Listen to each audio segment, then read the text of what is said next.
Tom Foley joins us via Crestwood and the Field of Dreams game. And Coach, a nice honor to be able to coach in this game, and obviously for you being a first-year coach. Talk about the experience of going through the season, and then, hey, here's another step for you. Absolutely. I want to thank actually the Crestwood Area School District for giving me such a great opportunity to help, coach. I was very fortunate to have tremendous young men who we started in the late fall, and we started them on a nice good lifting program, and we saw a lot of buy-in right then and there. When we broke camp and we started going out to the field here, we got out to shoot. We were a little bit behind the ball there. We were struggling. Over the first quarter of the year, we lost quite a bit of 1-1 games, 2-1 games. We were right in it. We just could not get that key hit when we needed it. Guys on second base, we left a ton of them out there, and that was one of the things that we preached about, to work on that type of stuff, play good defense, pitch. And as the middle of the season rolled around, you could start seeing a change in our guys. We actually went to Wallenpaupack and played a 3-1 tight game that came down to one play, and we saw our season flip. Once that happened, our guys started to believe about our program, believe what we wanted them to do and how we wanted them to go about their business. As a result of that, over the second half of the year, we had a stretch where we won 6 in a row. We started winning quite a bit of the 1-1 games that we were losing. We started winning those.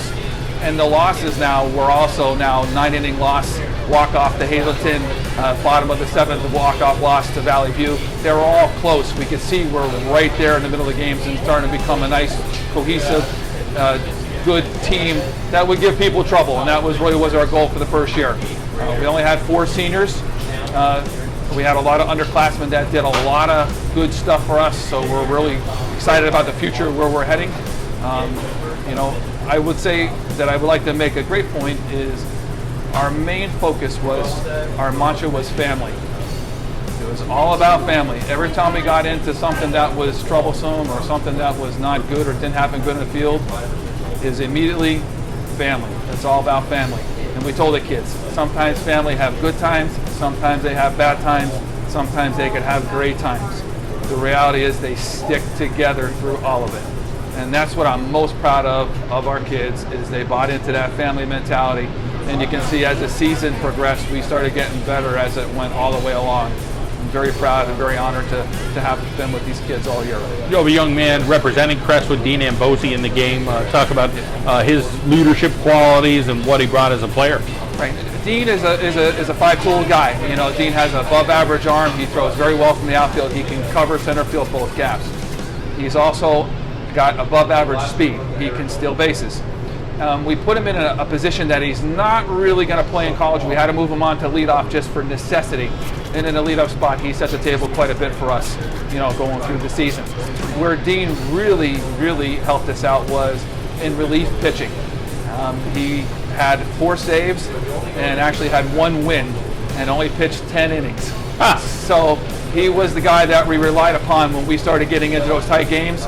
If we needed someone in here to get us and really to clamp off the game and shut it off, we relied on Dean to do that. And he did an outstanding job. And we look forward to watching him in his future. He's heading off to Wilkes, for school, but also to play baseball, so we'll be able to keep an eye on him as he moves along. You look up and down this roster of guys that you're going to coach. There's some big names that had good seasons. I'm sure you're excited to say, I got an opportunity to meet these young men and see what we could do. Absolutely. We went against them all year, and now we only saw them on a lineup, and now we get to actually be in the dugout with them. We are absolutely honored. Very thankful to Steve Bennett for even allowing us, to coach this game and asking us to do so. So we're very thankful to him. But we're also just excited for these guys, because what we always see when we see these type of games is, I'm more happy that they're going to have 18 kids that they didn't play with, and they're going to develop friendships that are going to last them all through their college life, and they're going to have all through their adult life. And it's these type of games that become so special. There are really talented young men on this team. Every team in the Division 4 and Division 5 level could send some seniors on. Some of the key players that we have, we got Trajan Kropinski from Nanticoke, who did an outstanding job. He was a stalwart in the middle of their lineup with his bat, had 16 RBIs, had a couple doubles. He just was a solid player for Nanticoke. Berwick, we have Sarah Kemp, who's an outstanding pitcher. His stat line having a 2.32 ERA, but strikes out over 40 some odd batters in only 41 innings. So he's averaging a strikeout per inning. Opponent's batting average is less than 200. So he just was a solid. I believe he's going to Bucknell. He's another outstanding young man. Henry Novicki, also from Berwick. He came in with a 354 batting average. What was nice about him, his slugging percentage was through the roof. We've got 2 doubles, 3 triples, and 2 homers. You're talking someone who's slugging at almost a 600 clip. That's outstanding in high school ball. So we wish him well. You know, when we go to Valley West, you can't go to Valley West without saying Nate Baranski. These stats are unreal. 0.90 ERA. Opponent's batting average of .170. 100 strikeouts against 12 walks. That right there is just, you cannot ask for a high school player to put any better numbers up than that. The thing that made Nate so dangerous, he was one of the pitchers that I've seen through my coaching career that is able to spot curveball at any point in the count. Whether he's ahead, behind, 3-2, 2-2, so none of the hitters can settle in and guess a pitch because he's just one of those pitchers that you cannot guess. He's outstanding.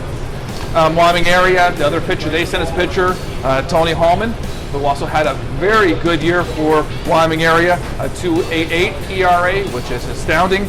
He's another person, he had 50 strikeouts and only 40-some innings as well. So, you know, he was throwing strikes all year, which kept them. They won a lot of ball games with him on the mound. Pittston sent Hunter Ralston. Hunter Ralston is another excellent player for the 2 reasons. He's a very good hitter, averaged .414 for the year. Great slugging percentage, but he was 8-2 on the mound. So he is a 5-tool player. He could hit, he can pitch, and he can shut it down if he has to. That's just an outstanding young man. So we're really excited about seeing all these arms, you know, sure. Especially on one team, which is outstanding. These guys are astounding. Then, of course, we talked about some of the other, we got some players from Coughlin. We got a few players from Tunkhannock, some of the young men that are here today. So, you know, overall, the roster is an exciting roster. You look at it and say, hey, we could be pitcher dominant, but we also have some big bats. And we have some guys that look like they steal bases and run. So the exciting thing for coaches is you look like your lineup is actually pretty deadly, pretty complete. And it's rare in high school that, you know, with the different years, that you have a lineup that is so, you know, great from top to bottom. But this lineup is pretty stacked, and we are very fortunate as a coaching staff to have a chance to have these guys and coach these guys one last time in their high school seasons, and we're looking really, really forward to it. Sean, great to hear about you and about your excitement for the Field of Dreams game. Thank you. Thank you. Nate Baranski with us here on the John Mendola Show. Nate kind of had a dominating year on the mound.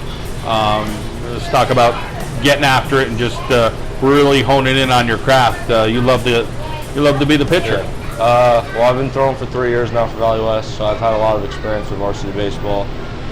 I've just been getting to no hitters. It was a senior dominating league this year.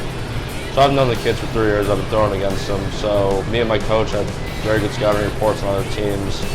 And my catcher was calling great games back there. And we just had the right scouting reports against other teams this year. Let's talk about some of the guys at Wyoming Valley West that have gone through the program and the guys that are leaving now and waiting for the next younger guys to come through. But talk about some of that senior leadership. This year our team wasn't senior dominated. We had three senior starters, unlike last couple years where we had like 4 or 5. So it was more young kids. We were more inexperienced sophomores and juniors. But it was still fun being around them because they understand that they had to take up a role as a varsity starter, try to get things done for us. So it was fun. For you, the next step. Let's talk about where you're headed and why. I'm going to Bloomsburg University. I chose to go there because I want to play all 4 years, and I thought that was the best option for me, and it's close to home. I don't like being away from home that much, 40 minutes down the road. So it was a good option for me there. Travel ball, let's talk a little bit about some places that you've gone to with that. I played for US Elite, based out of Brooklyn, New York, Last summer we went all over the country. We went to Georgia, North Carolina, Florida, Arizona, Ohio, places like that. National tournaments, getting in front of coaches, getting in front of scouts, meeting new kids all from the Northeast, all from down the East Coast and everything. So it was fun, and I had time in my life with them. You got a brother? Tell us a little bit about him. He's 22 years old. He just got out of the Marine Corps in December, so he's looking for a job, and that's about it about him. And now, how about a role model in your life? My parents, especially my dad, he's been coaching football for close to 30 years now, so he knows what it's like for high school sports, what to put in and what you get out of it and stuff like that. So he's the one that pushed me all through this and encouraged me to get to college to play sports. Talk about the honor of being able to play with the different guys from the area in the Field of Dreams. I think it's cool. These last 4 years, they've been my rivals throughout high school. So to be able to play with them and get to become friends, I think it's a really cool experience to get to play up at the Rail Rider Stadium. I think it'll be cool, and all these past players that have come through, just hearing their names and you being compared to the same game as them is really cool. Nice to see a lot of local guys doing well at different levels, single A or double A, triple A, or professional baseball players.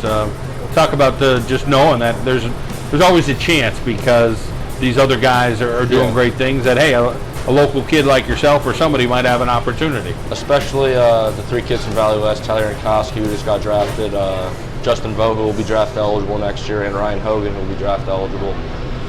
Just knowing them, knowing what they've gone through, knowing how they pursue everything, it's cool knowing them and trying to put myself in their shoes and see what I could do to try to be like them. All right, Nate, well, we wish you the best the rest of the summer, and good luck at Bloomsburg. Thank you.